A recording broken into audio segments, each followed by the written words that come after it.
Hello to everyone who's joining us. We'll get started in about 5 minutes.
Hi everyone, we're just a couple minutes away. We'll get started in about 2.5 minutes or so.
All right, one more minute and we have a couple more people joining, so we will get started momentarily.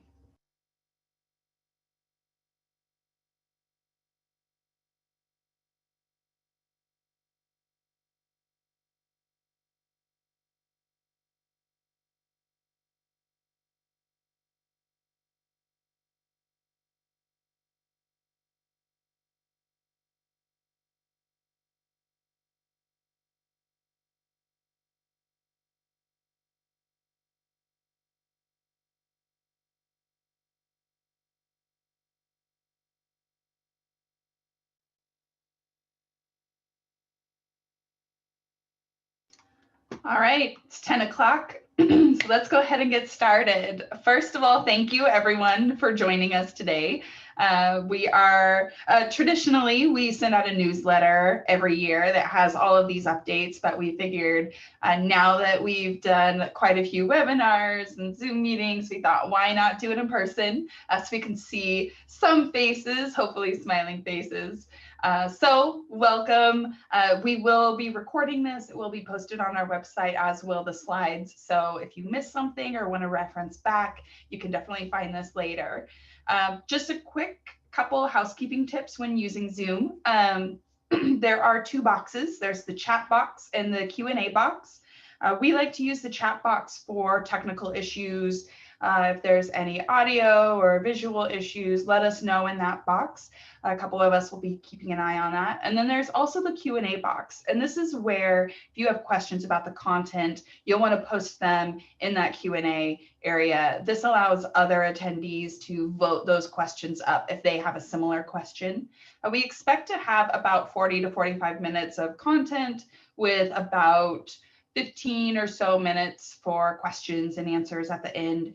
So definitely get all your questions in. We will try to address them at the very end. And if we run out of time, I know a couple of us do have a couple extra minutes where we can stay on and answer some questions, but definitely feel free to reach out to whoever you work with at JCCS, or if you don't work with anyone, you can reach out to any of us on the call today. If you have attended any of our webinars, like our CAS webinars that we just finished up, you'll know me. I'm Erin Vukolich. I head up our client advisory service line, and we have Brenda, who is the leader of our accounting and payroll team. And then also you may have seen Alana. She works out of our Kalispell office and is a tax person there, also heavily involved in the advisory side of things. And then we have Casey out of our Missoula office and Jalen out of our Helena office. So we tried to get everyone out of all the different offices involved. So definitely reach out if you have follow-up questions for us. As always, we have our disclaimer. We do hope that all of the information that we share is current and up to date. We'll talk about some of the COVID legislation a little later, which can change. So just be aware that what we share today may be out of date in the future. We try to keep it as current as possible, but sometimes Congress moves sometimes a little fast, sometimes a little slow. They do change things. So if you have any questions, definitely feel free to reach out to your team. So like I said, we normally do this information in a newsletter that just gets sent to everyone, but we really wanted to have a chance to do a little back and forth, a little bit of a more interactive session. So basically we wanted to tie this presentation to our newsletter, and maybe next year we won't even have to do a paper one. We can just do it all live and interactive. So first things first, we're going to head into our 2021 updates, and Jalen is going to start us off. Yeah, so as Erin said, I'm going to go through a couple of the important 2021 updates to be aware of as you go into the new year. So starting first with the Montana minimum wage, we did see a 10-cent increase. So it'll be going up to $8.75, and this is effective January 1st, 2021. And just to be aware, any hours at all worked in 2021 need to be paid at least $8.75 rate. So if you have a payroll that's partially in 2020 and partially in 2021, please be aware that those 2020 hours have to be at the $8.75 or higher. The next couple items, just make sure that whatever accounting or payroll software that you're using, that it's updated as you go into the new year. If you're using QuickBooks, QuickBooks Online, Accounts World, these will do it automatically. Just make sure you run the updates when they pop up. If you're using Sage or a couple other ones, you're going to have to go in and manually enter and change those amounts for the year. So to start, the Social Security wage base did see a $5,100 increase for 2021, putting it at $142,800. The federal unemployment wage base, so this is what's reported on your Form 940 every year, stayed the same at $7,000. The Montana unemployment wage base had a slight increase, so it's now at $35,300. And this will be taxed just based on your own individual rate, which is individualized per company. And if you're using QuickBooks Desktop, the 2021 version is now available to purchase. So if you want to get that, you can purchase it anytime. It's available if you want to upgrade to it. And Intuit does offer different pricing options. So depending on kind of what your company needs, if you need payroll, if you have a bigger company, there's different options that you can go for, different licenses. If you have questions, please reach out to any of us and we can talk you through the different options. Also note that if you're using 2018 versions of QuickBooks Desktop or anything older, it will no longer be supported starting in May of 2021. So this is a great time to make sure that you are updated to a different version or to consider a conversion to QuickBooks Online. QBO is very easy to convert to from QuickBooks Desktop or other platforms. It kind of allows an instantaneous interaction between the client and your accountant, and you don't have to send them backups anymore, so you don't have to send them back and forth. So that's a really great benefit to consider.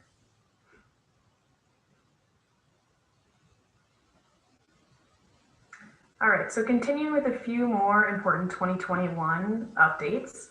We'll start with the health savings account. This had a small increase, so if you're on the individual plan, it's now $3,600 for the year. If you're using the family plan, it's $7,200 for the year. For those that are 55 and older, you get an additional $1,000 catch-up. And please note that these amounts encompass both the employer and the employee amounts, so you don't get to do both. So make sure you don't go over the limits and be aware of what your employer is putting in or your spouse. For the 401k and 403b plans, the employee deferral stayed the same at $19,500 for 2021. If you are 50 and older, you get $6,500 of catch-up. So that stayed the same for the year, but the employer deferral did go up $1,000, so they can now add an extra $1,000 if they so choose, which puts you up to $58,000 for the year, or $64,500 if you're that over 55 age group. The simple IRA stayed the same at $13,500 for the year, and if you're over 50, you get $3,000 catch-up. So those are just a few of the 2021 updates to be aware of, and like I said, make sure that you're updating your softwares for the 2020 year. If you have any questions, please reach out. Now I'll turn it over to Brenda for some taxable fringe benefits. Great, thanks, Jay. So most of the time when we think about employee compensation, we think this is only the amount of cash payments throughout the year, but there's a lot more to consider. All compensation, no matter what form it takes, is considered wages and subject to taxes unless specifically excluded by law.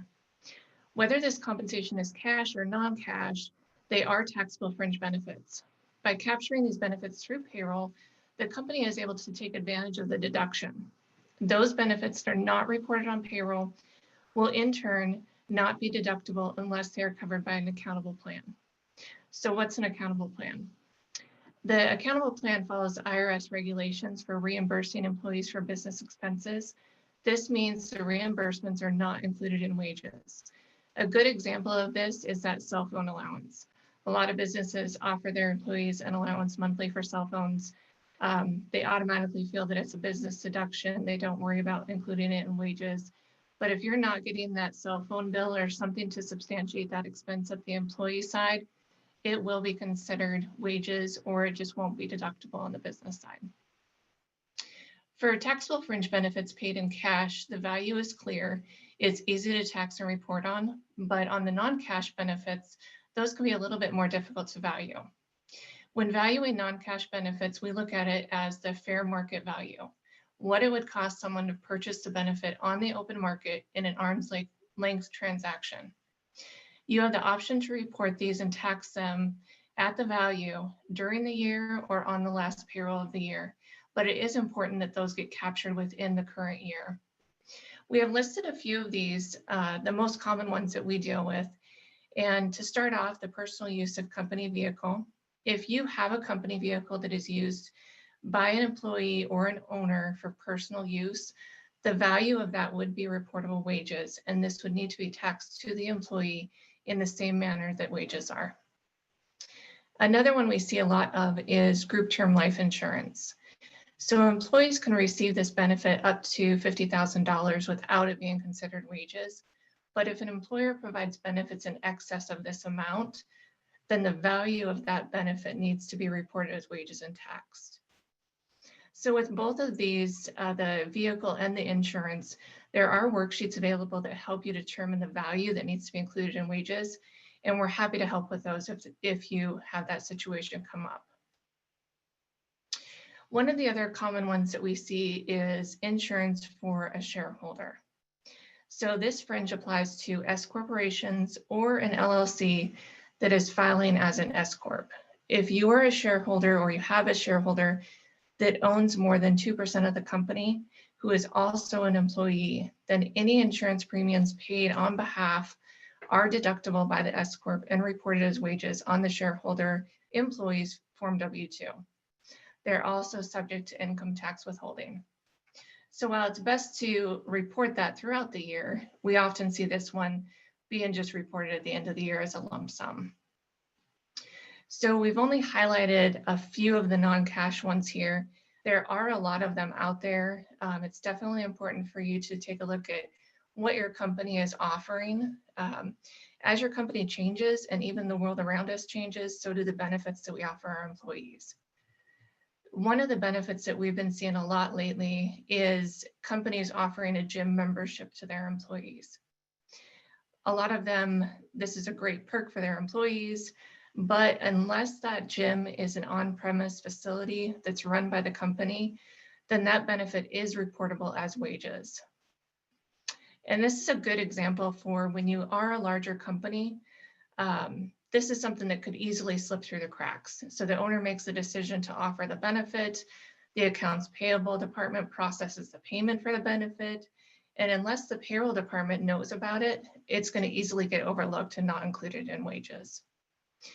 So it's a great reminder that as we near the year end, it's important if you've got a larger company with multiple departments, that it might be time to schedule a meeting between the payroll and accounts payable departments. So we did also want to touch on some cash benefits.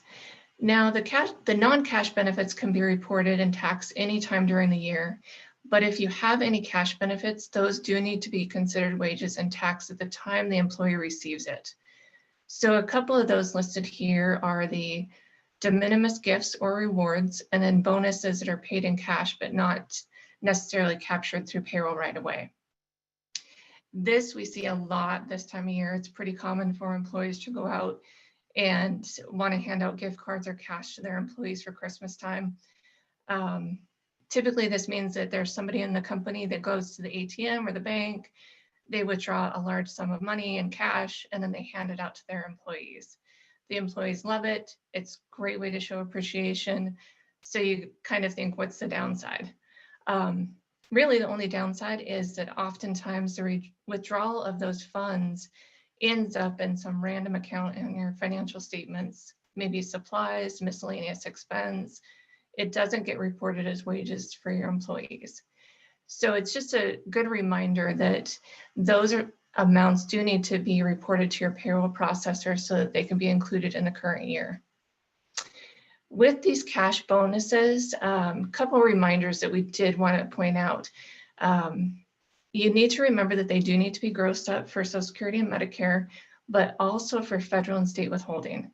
We get this question quite a bit, or sometimes a directive from our clients that they only want to have this grossed up for Social Security and Medicare. But unfortunately, if you want to stay in compliance, you do need to gross this up for withholding as well. One of the last reminders here for the bonus payments is that, excuse me, in general, these payments will be required to have the employee's elective deferrals for retirement. And it's also required that the company contribute on these funds as well. Some plans do offer the option for employees to opt out of the deferral and bonuses. However, you will need to have those opt-out forms signed and on hand. Best practice here is if you have any doubts, contact your administrator for the plan and talk through those bonus payments. So we definitely don't want to discourage companies from offering any of these benefits. I think now more than ever, employees need to know that you appreciate them, and these benefits definitely go a long way in showing that. But we do want to make sure that you're doing everything that you can to stay in compliance, because this is an area that comes up a lot with audits, even with work comp audits and unemployment audits. So before I do hand it over to Erin, I wanted to put out a reminder to all of our clients that are on this webinar today that if you haven't sent us this information yet on these benefits, please do so in the next week. So over to you, Erin. Wonderful. Thanks, Brenda. So I got to choose the section to talk about the CARES Act, which is oh so much fun. There's several things that are affecting clients right now and non-clients. It's a somewhat up in the air. We'll be talking about a couple of different aspects of it. So if you weren't aware, the CARES Act was put in place at the end of March. It had several different sections, one of which was the Families First Coronavirus Response Act, the FFCRA, and it involved the emergency paid sick leave and the expanded FMLA for employees that needed to quarantine, care for individuals that needed to quarantine, care for children that were at home due to school, daycare, childcare closures. And unfortunately, when all of these measures were put in place, it was expected that we would be done with the pandemic in 3 to 4 months. Wouldn't be a big deal. Unfortunately, about 9 months later, we're still dealing with it. And we think it'll be going into the new year. So currently, the FFCRA portion does expire on 12/31/2020. Now, there is the question of whether this counts for hours that are included in 2020 but paid in 2021, or if all hours need to be paid in 2020, because we haven't seen an update on the 941 for Q1 yet, and we probably won't see that until, I would guess, February or March of next year. So I would, what I've been recommending, just to be on the safe side, because we don't know if it'll be extended or not, is to pay any of those emergency paid sick leave or expanded FMLA wages on a special payroll that is run on 12/31 or right after, or if you need to run it on the 1st or the 2nd for 12/31, that'll be fine. Do apologize for a little background noise. My dog was digging a hole for bed. The other issue that we've run into for the FFCRA is the usage of the 80 hours or the average hours for employees who have had to quarantine multiple times, or who maybe had to quarantine, but then they're also having to care for children and then having to quarantine again. So like I said, initially they thought it was going to be just a couple months long. We're definitely into the 9 months long time frame. We have a lot of employees who have used up the expanded the emergency paid sick leave and the expanded FMLA. Unfortunately, there's nothing really out there that you can do as the employer to pay those employees and get credit for it. We have a lot of people just taking PTO, vacation, sick, which I believe Casey will be talking about just momentarily. But that is another issue, and we aren't quite sure how that's going to be resolved. So there is an extension proposed. We aren't sure what it's going to look like yet. If you do have expanded FMLA or emergency paid sick leave to pay for 2020, we may run a special payroll just to get those wages paid in Q4, so you don't run into any issues in Q1. The other aspect of the CARES Act is the Paycheck Protection Program, which I think most of our clients took advantage of if they experienced a closure or weren't an essential business. We're still waiting on guidance for the PPP. Initially, the IRS and the Treasury decided that the expenses that you use for claiming forgiveness would not be able to be deducted for tax purposes, which is in essence turning the PPP proceeds into a taxable event. And that was not the intent by Congress. So we've seen a lot of back and forth between the AICPA, which is kind of the CPA's lobbying arm. It's the, I believe, the American Institution for CPAs, CPA Atlanta. You can correct me if I'm wrong. But there's been a lot of back and forth.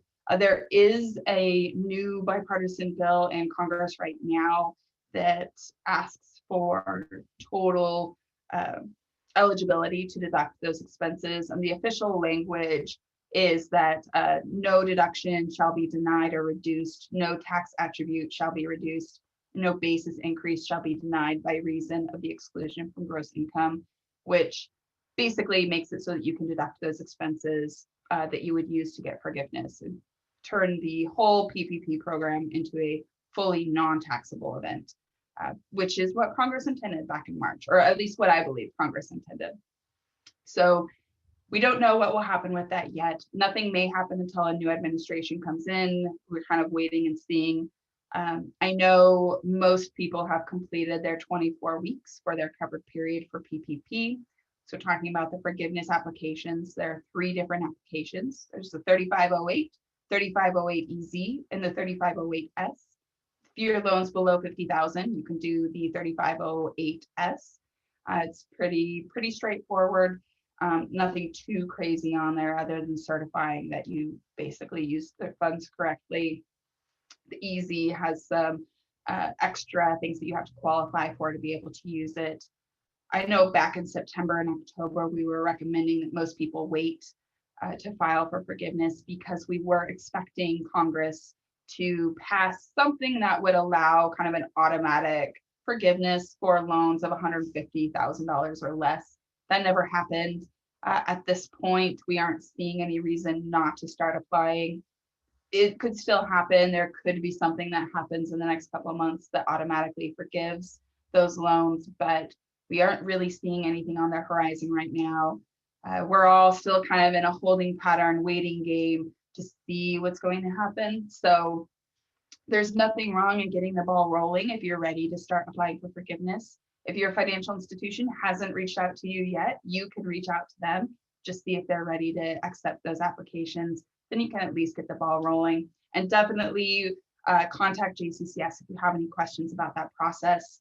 I know Alana's on it. We have a special COVID team. Alana's on it. I'm on it. Casey, are you on it or is it Jamie?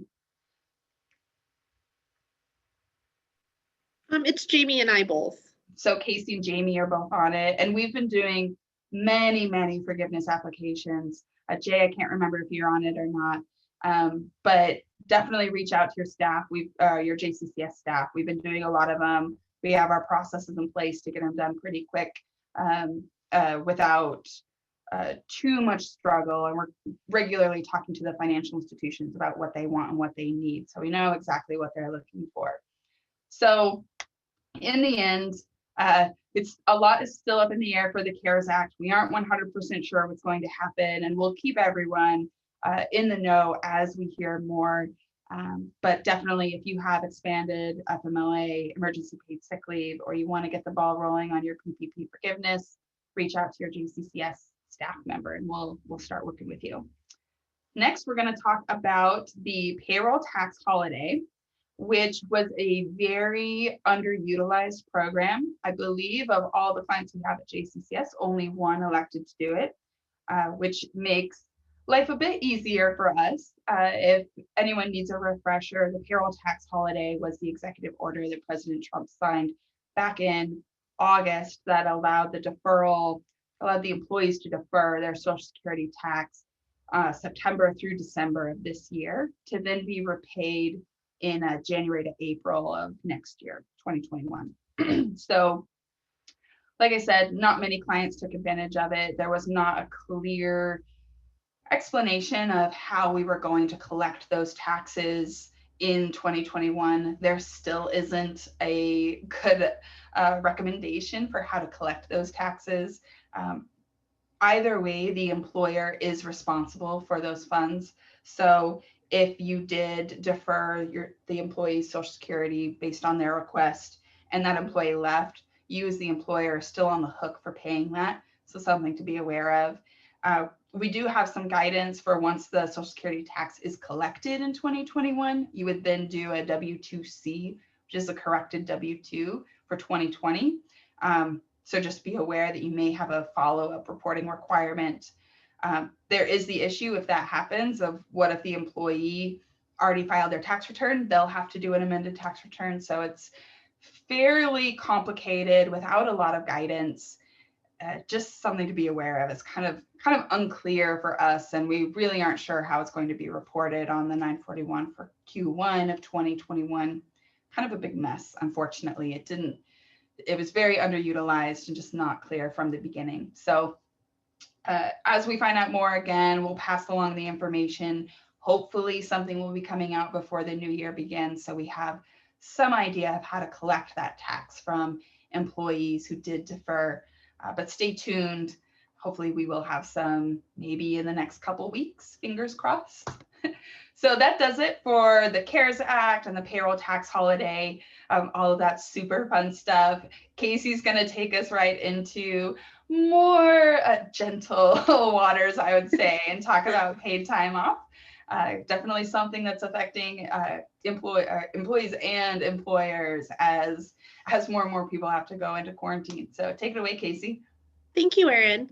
Paid time off or vacation is an important part of helping an employee have a work-life balance. It shows them how the business owner cares about their well-being and the future of their business. It is very important that you make it clear what type of leave this is. Here are a few important differences that you should be aware of, because a PTO policy is not the same as sick leave, or as same as vacation and sick leave, sorry. A PTO policy covers any time away from work where the employee is not working. Vacation time refers to paid time off that is taken for the employee to take a break with or without their family. If an employee gets terminated or terminates their employment, vacation is required to be paid out, whereas PTO is not in the state of Montana. This can cause the business to be on the hook for a large chunk of change if an employee decides to bank all their PTO or all their vacation days, and then you have to pay it out. Employers who offer vacation also offer a sick leave days or sick days as well. A PTO policy can cover both vacation and sick, and in some instances, they can even include holidays in their PTO policy. PTO policies can have a stipulation that you either use it or lose it after so long. Businesses can also set up a vesting plan where long-term employees can get paid out a portion. Vacation time is generally requested and approved in advance. Employees tend to save all their PTO for vacations and come to work when they are sick, which I don't think is a good thing. And finally, with the PTO policy, your allowed days per year are higher than that of a vacation policy. You're probably wondering which one is more beneficial. Depending on the workforce, the PTO policy is more beneficial. It allows for more flexibility to the employee regardless of their situation, whether that be for vacation or sick leave. Whichever policy that you choose to you decide to go with, it's very important that you clearly have it written in the employee handbook. This prevents the business from getting into any trouble. And some items that you may want to include are, is there a cap to how many days an employee can earn or have built up in their bank? What kind of notice is required to the employee or to the employer before the leave can be taken? How are the accruals to be calculated, such as on an anniversary date and length of service? And finally, be sure that you have every type of employee covered in the policy.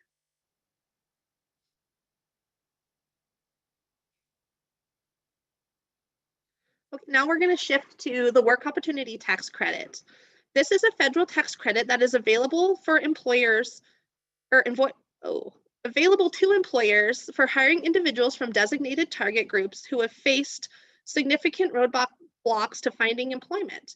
The designated target groups include qualified veteran, qualified ex-felon, vocational rehabilitation referral, SNAP recipient, and a supplemental security income recipient. These are just some of the more common target groups that we see, but there are a few more out there. There is a pre-screening that must be done to see if the prospective employee qualifies. On or before the job is offered, a Form 8850 must be completed by the employee. Once hired, the form must be submitted to the Montana Work Opportunity Tax Credit Coordinator for approval. This form must be postmarked within 28 days of the employee's start date. And in addition to the Form 8850, an ETA Form 9061 must be completed and submitted on or after the employee's start date. The Montana Work Opportunity Tax Credit, Montana Work Opportunity Tax Credit Coordinator will review these and check numerous databases to verify that the information is correct. She will then send the employer a notice of certification or a denial letter. If an employer gets a notice of certification, it can save them up to $9,600 per qualifying new hire during their first year of employment. The number of qualifying new hires is unlimited and is available to for-profit and tax-exempt organizations. The amount of the credit is based on different factors such as what designated target group they fell under, their hours worked, and their wages. Claiming the credit is a pretty easy process. Taxable employers will claim the tax credit as a general business credit against their income tax. You will need to keep track of the following information as it will be used in determining the credit amount: their date of hire, their date of termination if applicable, their hours worked in the first year of employment, and wages paid in the first year of employment. If this is something that interests you, please feel free to reach out to an accounting and payroll professional in your local JCCS office. And I will now hand it over to Alana to talk about paperless payroll. Okay, thanks, Casey. So we're going to talk about paperless payroll. And the first feature of paperless payroll is our portal system. We have the JCCS portals and then the employee portals. JCCS migrated to a portal system for our clients a few months ago. I think we got in like right before COVID. It was pretty good timing on our part, which was nice. To access our portal, you can access it from our homepage. Once you log on to the homepage, there's just a little button that says log in. You can log in there. So going forward, we're using this portal to send and receive documents with our clients. Once you get in there, there's a whole folder system to help organize the documents that we send back and forth. This is beneficial when physical locations like the JCCS office or the business location is shut down due to a global pandemic. We also then don't have to worry about trying to mail packets, mailing payroll checks. It just creates more timely submission of documents. So it's meant for transfers back and forth between clients. And not necessarily as a filing cabinet, although when you get in there with all the folders, it kind of mimics a filing cabinet, but it is supposed to be for transfers back and forth. And JCCS on our end is going to go through all of the portals, and the 2020 data will be removed in April of 2021. So we're going to try and complete those timely cleanouts of the documents just to keep everything organized and so that it's not being used as a filing cabinet. And as a side note, this portal is going to be really handy for our upcoming tax season. We're planning to have a social distance tax season this year due to COVID. So we'll be meeting with clients virtually, and we won't be holding the typical in-person meetings. So you can mail in your documents or definitely utilize that portal to give stuff to JCCS, and then that's how we can deliver your tax return to you, is through your portal. So now let's talk about the employee portals for payroll. These are set up through our payroll. We use a payroll system called Accountants World that allows employees to log into their portals. Through this portal, they can log in, they can update their W-4s, they can update their addresses. They can also receive their pay stubs electronically. So you don't have to send the copy and or mail them the copy, hand it to them. All we would need to set up the portal for the employee is to have a signed authorization form on file that basically just lists their email address and then gives approval for using the portal. The portals are super beneficial because usually when an employee needs access to all of their pay stubs, it's typically on a weekend or on an evening when they're filling out paperwork that they're doing on their end that require the pay stub. So having access to the portal allows them to access those pay stubs at any time. It's also beneficial because you can send the W-2s electronically. And there's more and more electronic tax systems that are requiring an electronic W-2 where it like pre-populates everything and will file your tax return. So they can pull an electronic W-2 copy straight from there and import it into their electronic tax system. So it's pretty clear these portals really provide a lot of efficiencies and benefits, whether we're in the middle of a pandemic or not. It does make it easier on everyone, including JCCS. So now with paperless payroll, we're going to talk about direct deposit. Some employer benefits of direct deposit. It's definitely more efficient as opposed to manual paper checks. You have less touches on payroll because you submit the hours and review payroll and then it's done. You no longer have to write the check or continue on and check on the status of the check. Like if an employee were to lose it and have to worry about voiding a check, it just automatically goes to the employee. So there's no risk of check fraud because it's automatically sent to the employee's bank account. Although with paper checks, you have to have a check signer on site. So you either have to have someone there to sign the checks or you have to have someone there to hand out the checks. If the owner can't be there that week with direct deposit, payroll just continues as normal. There's no need to hold payroll checks. Also, if employees are sick and you're issuing payroll checks, you need to hold on to those and wait for that employee to return. With direct deposit, it doesn't matter who's on site, who's in the office. Payroll really does just continue as if everything was normal and everyone was there, which is really nice. One thing to note that if you do use direct deposit, a lot of businesses like to give cash bonuses Christmas time, like Brenda had mentioned. It's definitely more personal. One thing to keep in mind is because it would deviate from the normal direct deposit process because you're now physically handing cash to the employee. Just keep in mind that those bonuses do need to be communicated to your payroll provider so that they can be reconciled back in with your payroll. Employee benefits of the direct deposit, they don't have to go to the bank, they don't have to worry about losing the check, and they don't have to worry about asking for a new check when they may have lost their paycheck. The direct deposit is just automatically deposited into their bank account. One thing too with paper checks, a lot of times if you're using like the QuickBooks paper checks, that electronic pay stub is at the bottom of the check. And I have seen many times that employees, once they deposit that check, then they just dispose of that paper check, but so now their pay stub has been thrown away. With direct deposit, you can either mail them a separate pay stub, or like we mentioned earlier, they can use a portal and have automatic access to their pay stub.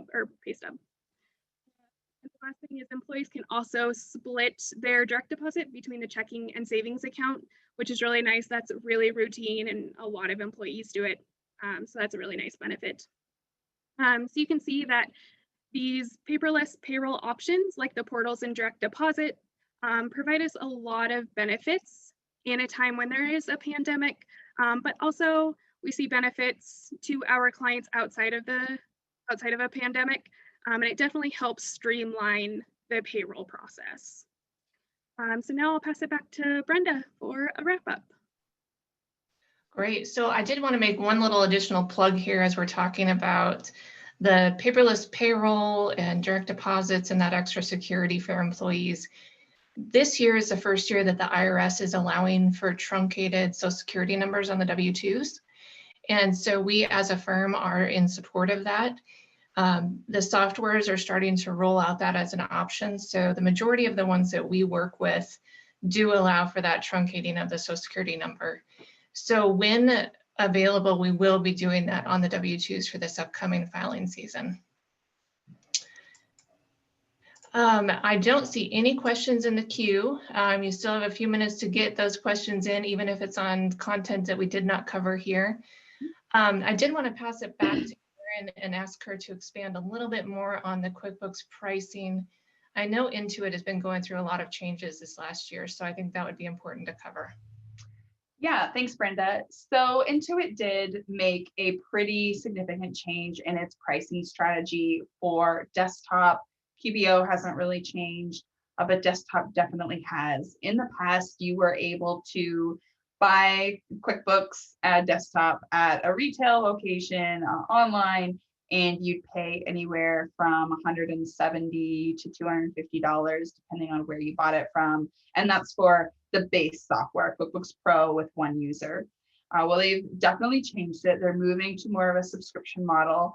They're kind of taking stuff from QBO and that subscription model and applying it to desktop. So now if you want to buy QuickBooks Desktop Pro for the 3-year license that will basically last 3 years. So like Jay said, where like this next year, 2018, won't be supported anymore. If you want to do that, it's going to be between $350 and $400, and you're only able to buy it through Intuit's website or through an accounting firm or outsourced accounting firm, so through us.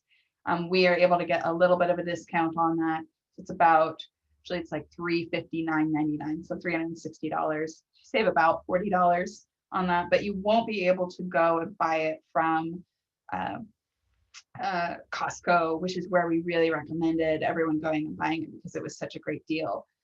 You will now be able to buy the subscription model from retail outlets like Costco, Target, Walmart, anything like that. And that is now an annual subscription. It is base price $299.99, so $300, and you would pay that every year. We are able to get a discount on the first year, and it's about a 50% discount. I think our price is $159.99. So we're able to get a really good discount on that very first year. But after that year, it goes right back up to retail pricing. And that retail pricing can change as Intuit has price changes.